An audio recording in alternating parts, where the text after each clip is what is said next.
जय श्री कृष्ण। आज हम आपको बताएंगे कि कौन कौन से पेड़ लगाने से व्यक्ति नरक में नहीं जाता है और किन किन पौधों का अत्यधिक महत्व है सभी के लिए, समस्त मानव जाति के लिए, चराचर जीवों के लिए। स्कंद पुराण में आया है कि अश्वत्थमेकं पिचुमंदमेकं न्यग्रोधमेकं दश चिंचिणाकाम कपित्थ बिल्वा मलकित्रयं च पंचाम्ररोपी नरकम न पश्येत।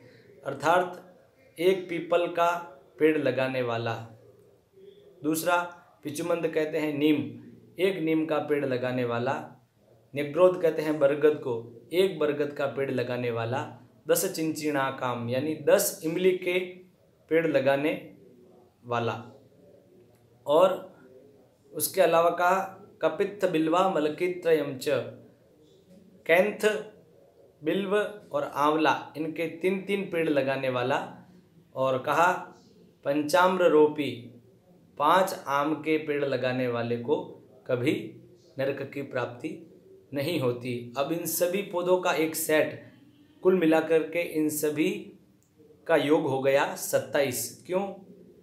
एक पीपल, एक नीम और एक बरगद 3, उसके बाद में कैंथ, बिल्व और आंवला के 3 पेड़, तो कितने हो गए 9, और 10 इमली के, तो 9 और जो है 10 तो 19 हो गए, और 3 पहले के हो गए 22, और 5 आम के हमने बता दिए तो हो गए 27। कुल मिलाकर के इन 27 पौधों को लगाने वाला व्यक्ति कभी भी नरक में नहीं जाता। अब इनका महत्व कितना है? सबसे पहले पीपल का कहा। पीपल का क्यों कहा? क्योंकि गीता में भगवान ने कहा है कि अश्वत्थः सर्ववृक्षाणाम, सभी वृक्षों में जो है, सभी पेड़ों में पीपल मैं हूँ। और आपको पता है पीपल हमेशा ऑक्सीजन उत्सर्जित करता है। पीपल का बहुत ही बड़ा महत्व है। पीपल की छाँव भी बहुत ही शीतल और आनंद प्रदान करने वाली होती है। इतना ही नहीं, पीपल के 2 प्रकार भी है, एक श्वेत पीपल और एक श्याम पीपल, दोनों के ही लगाने का बड़ा महत्व है। दूसरे नंबर पर है नीम। नीम का आपको पता है नीम के पत्तों का कितना महत्व है, रक्त शुद्धिकरण के लिए कितना महत्व है, और शरीर के घाव को ठीक करने के लिए नीम की छाल का कितना महत्व है। अन्य और औषधीय कितने प्रयोग नीम के हैं, और नीम की छाँव भी कितनी सुंदर होती है। उसके अलावा तीसरा नंबर आया बरगद। बरगद कितना महत्वपूर्ण है, यानी वटवृक्ष। एक वटवृक्ष की छाँव में पहले पूरी की पूरी पाठशाला, पूरा विद्यालय चलता था। एक गुरुजी और 100-200 छात्र छात्राएं वहाँ पे बैठते थे और गुरुजी उनको पढ़ाते थे, क्योंकि बरगद बहुत विशाल होता है। बरगद की एक विशेषता ये होती है कि वह सर्दी में जो है गर्म छाँव देता है, मतलब वह उसकी जो छाँव होती है बरगद की, वह सर्दियों में मतलब उष्णता, शीतकाले भवेदुष्णम उष्णकाले च शीतलम, वह सर्दियों में तो उसकी छाँव बहुत अच्छी लगती है, सुहावनी लगती है, गर्म लगती है, मस्त लगती है, लेकिन वही गर्मियों में उसकी छाँव ठंडी भी लगती है। तो कहने का मतलब ये दोनों ऋतुओं में बहुत ही प्रशस्त पेड़ माना गया है। आप सर्दियों में वटवृक्ष के नीचे बैठ जाएंगे तो आपको सर्दी का उतना आभास नहीं होगा, थोड़ा थोड़ा गर्माहट रहेगी।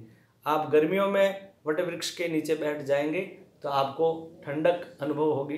इसलिए कई लोग प्याऊ भी जो है बरगद के पेड़ के नीचे प्रायः लगाते हैं। बरगद का जो कूपल जो होती है बरगद की, वो भी व्यक्ति के तेज को, वीर्य को बढ़ाने में बहुत ही महत्वपूर्ण भूमिका निभाता है। तो ये 3 पेड़ों की महिमा मैंने बताई। उसके बाद में कैंथ आप जानते ही है, जो भगवान गणपति को बहुत प्रिय है। कपित्थ बिल्वा मलकित्रयं च, तो कपित्थ जम्बु फलचारु भक्षणम जो गणपति को प्रिय है, जो भगवान गणपति को प्रिय है, वो कैंथ, वो कपित्थ कितना महत्वपूर्ण हो सकता है हम लोगों के लिए। और उसके बाद में कहा बिल्व। बिल्व आपको पता है, बिल्व का पेड़ भगवान शिव जिनसे प्रसन्न होते हैं, और जिनके पत्तों की डंठल पीछे से तोड़ करके भगवान शिव को हम त्रिदलम त्रिगुणाकारम त्रिनेत्रम च त्रियायुधम त्रिजन्म पाप संहारम ह्येक बिल्वम शिवार्पणम, तो भगवान शिव की हम आराधना करते हैं। बिल्व जो फल होता है वो बहुत शरीर के लिए उपयोगी और ठंडक हमें प्रदान करने वाला होता है। कपित्व बिल्वा मलकी आंवला। आंवला आंवला तो जो है मातृफल धातृफल कहा गया है, जिसका तो आयुर्वेद में बहुत बड़ा उसका रोल बताया गया है, बहुत बड़ा उसका उपयोग बताया गया है। आंवला खाने वाला व्यक्ति कभी बीमार नहीं होता, कभी अकाल मृत्यु नहीं मरता है। आंवले का अत्यधिक महत्व है। कहा भी गया है ऐसा आयुर्वेद में कि जिनके घर में माता नहीं होती उनके लिए आंवला ही जो है माता के रूप में उनकी देखभाल करती है। तो आंवले का तो इतना महत्व है। और फिर कहा चिनचिनी का यानी इमली, इमली के भी 10 पेड़ लगाने के लिए बताया गया। इमली का भी बहुत ही महत्व है। और इमली का तो आप स्वाद, कई जो आपने पेड़ पौधे बताए उनके फलों का आपने स्वाद लिया ही होगा। इमली का तो विशेष रूप से भी लिया होगा। घर में दाल वगैरह बनती है तो उसमें इमली की खट्टाई माताएं वगैरह डालती है। और उसके बाद में कहा पंचाम्र रोपी। आम के भी कई जो है प्रकार है, कई प्रजातियां हैं। हापूस आम, लंगड़ा आम, चौसा आम, तोतापुरी आम हैं। तो उस प्रकार से आम का भी अत्यधिक महत्व है फलों का राजा, लेकिन नाम है उसका आम, यानी खास होते हुए भी वह आम है। तो आम का भी बहुत महत्व है, इसलिए 5 आम के पेड़ लगाने की भी बात कही गई।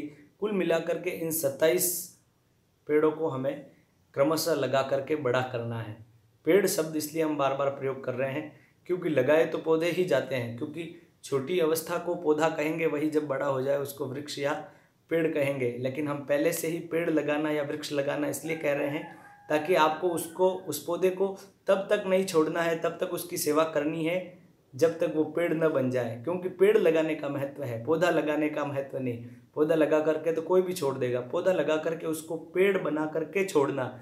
इसलिए कहा ये 27 प्रकार के पेड़ लगाने वाला, ये 27 प्रकार के वृक्ष लगाने वाले को जो है नरकम न पश्येत, वह कभी नरक नहीं देखता, नरकगामी नहीं होता, नरक का द्वार नहीं देखता, वह नरक नहीं जाता।